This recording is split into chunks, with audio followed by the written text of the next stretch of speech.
चुके हैं। रविंद्र रैना जी, बहुत शुक्रिया हमारे साथ जुड़ने के लिए।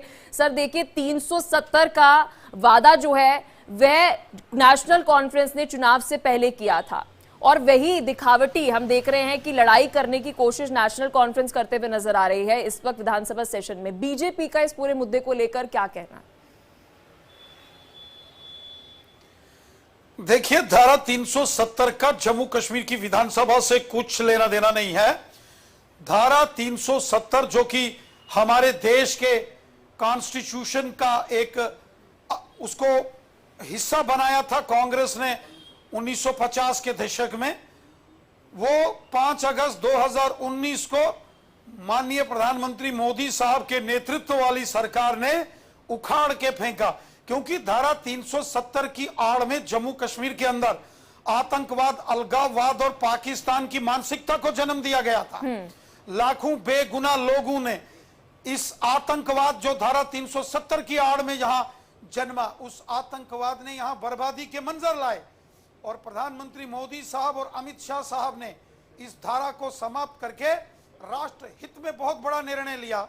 लेकिन कांग्रेस और नेशनल कॉन्फ्रेंस की सरकार ने बहुत बड़ा राष्ट्रद्रोह किया और इस धारा का प्रस्ताव विधानसभा में पारित करके भारत माता की पीठ पर खंजर घोंपा।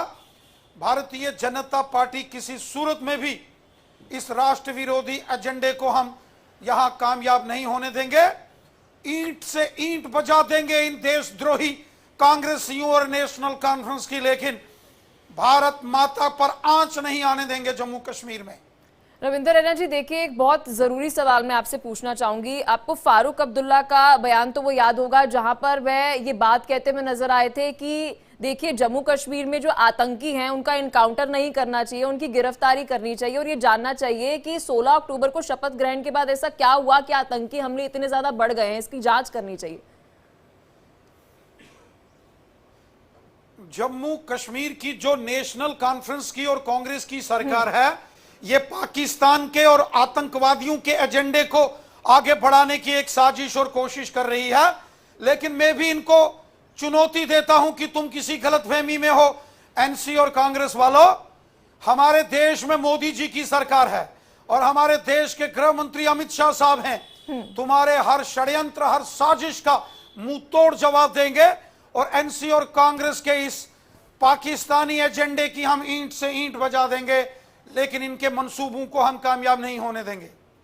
लेकिन सर, जो तस्वीरें इस वक्त हम देख रहे हैं जम्मू कश्मीर की विधानसभा में, क्योंकि एक उम्मीद जागी थी कि सेंटर की तरफ से और जब ये सरकार बनी है कमांड एंड कंट्रोल तालमेल बेहतर बनाने की कोशिश जो है वे की जाएगी। गृहमंत्री अमित शाह के साथ उमर अब्दुल्ला मुलाकात करते हुए नजर आए। हमने देखा कि पीएम मोदी के साथ उन्होंने मुलाकात की। लेकिन जैसे ही विधानसभा सेशन शुरू हुआ, इस वक्त जम्मू कश्मीर के जितनी जनता है वो तो हताश महसूस कर रही होगी, निराश महसूस कर रही होगी कि हमारे मुद्दों पर तो बात ही नहीं हो रही है सेशन में।